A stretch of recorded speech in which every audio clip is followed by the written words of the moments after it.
What's up, my wizards? It's Dev from SBMTG here again with some more Dragons of Tarkir spoilers. We keep doing this. We keep meeting like this. We've got some really good stuff today. A little mixed with some not so great, but we'll gloss through that. We've got some really good stuff today. So let's get right to it. Silumgar's command is really good. This is a 5 mana but instant speed fantastic thing that does all the good stuff.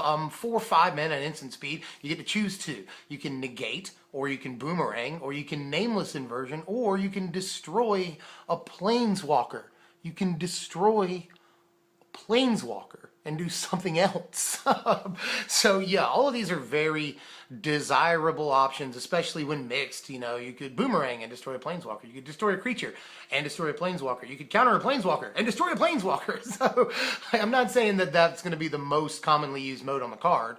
I think maybe bounce something and kill a guy is going to be a very popular mode. It's a built-in 2-for-1. Some people say it maybe costs a mana too much, but those people are asking for an awful lot. I am going to rate this card very high, to be honest. I'm going to go ahead and just say that this card, in my opinion, is an 8, because it will see standard play. It will see play in blue-black control, maybe a silver bullet copy more in the board, or maybe even a 2-of in the main. This will see play. Next, I want to talk about 2 damn cards at the same damn time. We've got Ultimate Price and Roast. Ultimate Price, a fantastic reprint right now. And Roast, really good, especially in the board, I think, for red-white, aggro, and the red, the mono-red that we see running around.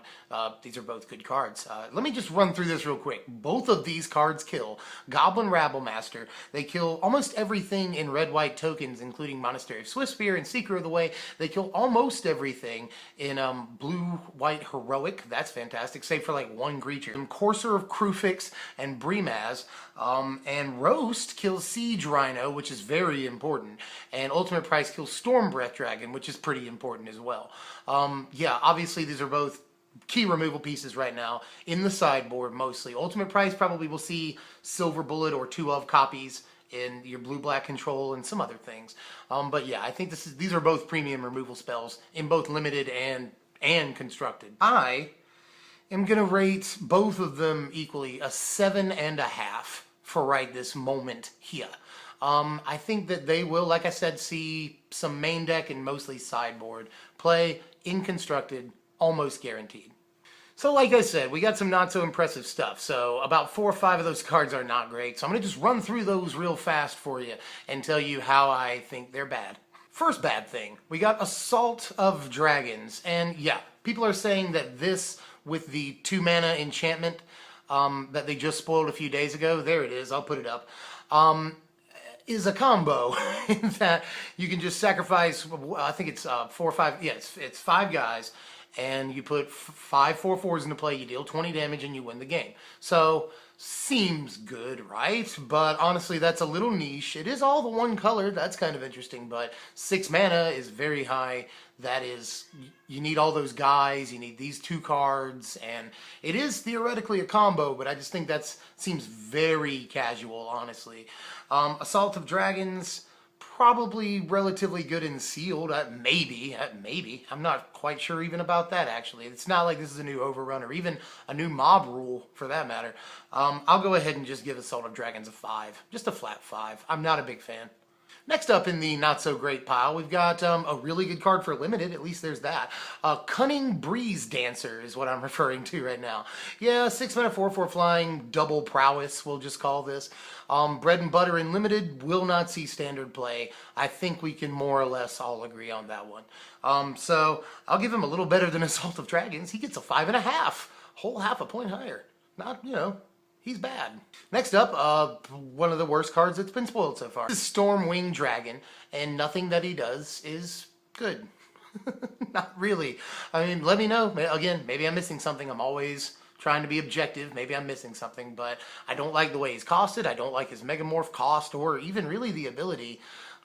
It's just super win more for way too much mana, and I'm not even like, he's a 3/3 flyer in sealed. He Megamorphs, you know, it's maybe, you know, probably play him in sealed, but even then he's outclassed by every other dragon in the set. So I don't know. I'll just go ahead and just say 4. This guy's a 4. all day. Yeah, let's talk briefly about Sunbringer's Touch.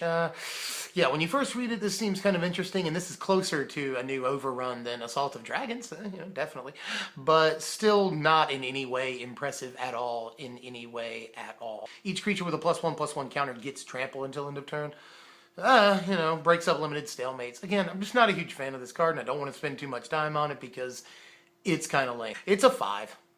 Flat 5. F this card. Next up, let's step it up. Let's get a little bit better. Let's talk about Epic Confrontation. Yeah, sort of the prey upon of this set, and green needed a card exactly like this. I like the extra toughness bump a whole lot. Just that one extra toughness is gonna mean a lot of difference, and it's still pretty well costed. It's not 1 mana, but still, that's not bad. Again, I want it to be instant speed. These effects normally aren't. But in any case, like I said, I like fighting. I like it in limited. It may, but probably not at all, see constructed play. And that's why I'm going to give it a 6.5 for right now. So I don't know how much I'm feeling this card, if at all, but I will say in limited, you will play this all day. Here is one of my favorite stupid names of the set so far. Let's talk about Bloodchin Fanatic. It's so great. Simultaneously great and horrible name. Bloodchin is very interesting and hard to judge. I am a fan of Black, White, and Mardu warriors, and most people I know are. Most people I know also want there to be 1 or 2 more pieces in that deck. This might be the piece the deck needs. I'm gonna say probably not. I think that a 3-mana 3/3 warrior sounds great, but there needs to be something. I don't know what to do for warriors. I have no solutions to offer, Mr. President, but I will say that the plan is shaky. Okay, here's what you need to know about me. Sacrificing creatures, I love that effect. I love being able to sacrifice my guys for an effect and then use those with cards like Bloodsoaked Champion and get them back. I usually am a fan of stuff like Cartel Aristocrat is a big example there. Now, in conjunction, I know I'm talking a lot about this card, but I'm really on the fence about it. I want it to be good so bad, but I also want to be objective. So I don't want to count this card out entirely, but considering that it is slightly niche, I'm going to go ahead and give it a 6 3/4 for now. I know that could go up depending on how much it's used, but it's only going to be used in the 1 deck. We can all agree on that. Here's another guy that I feel like it's slightly tough to call. Den Protector. Den Protector, people have been also, hyped about him. They've been like, oh, he's the new Eternal Witness and all this. No, he is not the new Eternal Witness. Again, I don't like Megamorph, even though his Megamorph is obviously pushed, very aggressively costed compared to other Megamorph costs. Regrowth is good. That's a good ability. I think the format will have to slow down significantly before this is entirely great. It is value. Value is always good. Good Magic players love value more than pretty much anything else. But I will say right now, I'll give it a flat 7. Just a flat 7. It could be better or it could be worse. Here's a guy. Here's a friggin' guy. Let's talk about Dragonlord Ojutai. Ojutai is good, man. Ojutai is very good. 5 mana is not bad. 5 mana is really not bad for a Dragonlord, who has hexproof as long as he's untapped. That is kind of super amazingly cool. Hopefully, it'd be really stupid if we saw and this is kind of casual, but if we saw like a 1 mana white enchantment or something that gives a creature vigilance, that hilarious. And when he does combat damage, you get to anticipate. That's neat. That's really relevant too. Let me just say that's fantastically relevant. I like Ojutai a lot. He is easily my favorite Dragonlord spoiled so far, more so than Jamocha.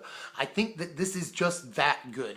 It's a blue-white control finisher that protects itself well and gets you advantage on combat damage. These are all the things that control players want, and this card will see play.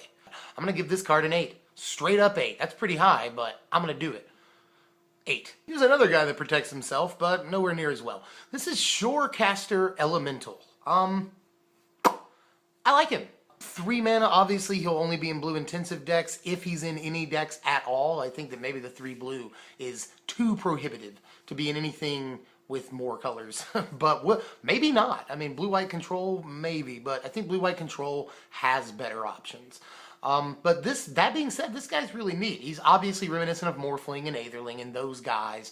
But the most efficiently costed that one of those guys has ever been. He ends the game in 4 swings.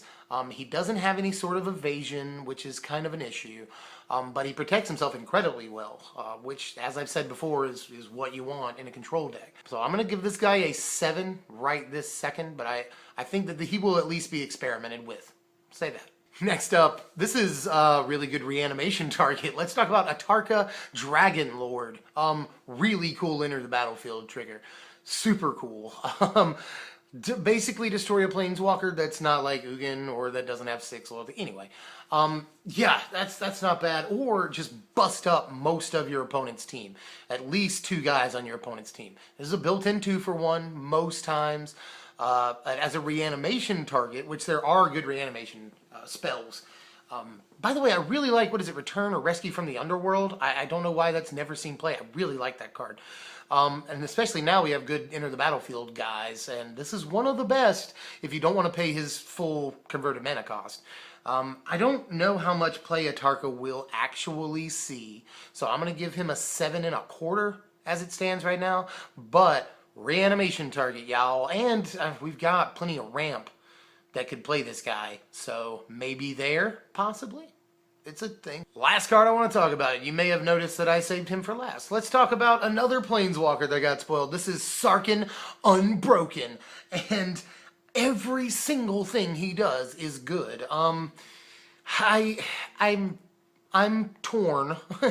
You'll notice that I hate every Magic card ever. I love Rug, but I don't know how much play Rug or Teamer is really seeing or going to see. This is maybe the birth of 4 or 5 color control, perhaps, or not necessarily control, just like a 4 or 5 color mid-range deck, because literally every single thing he does is relevant. Even his ultimate. The first time I read his ultimate, I reread it to make sure I was reading that right. Being able to draw a card, very good. He does protect himself in the form of being able to put a dragon into play. That's usually the base qualifier for a planeswalker. Does it protect itself well? Yes. You can basically for 5 mana get 8 power out of this guy and do nothing else. Or you can get incredible advantage by just drawing cards and adding extra mana for ramp into your pool. And that works too if we're talking 4 or 5 color control. That works very, very well. Sarkhan I like a whole lot. I'm going to give him the same score I gave Narset, actually, an 8.25. Like I said, he's in weird colors, but people will play him. We will find a way to play this guy because he's good. That looks like all the spoilers that we got so far today. There will be more of those, so just keep checking Mythic Spoiler, whatever your spoiler site of choice is. And while you're at it, subscribe to Strictly Better MTG so that every time more spoilers come out, you'll see an email and it'll be like, hey, Strictly Better MTG put out a new video. You'll be like, yes, awesome. And then you'll watch it. And it'll be cool for all of us involved. I'm Dev from SBMTG. Leave comments in the thing below where there's a place for you to do that. And I will see you guys next time.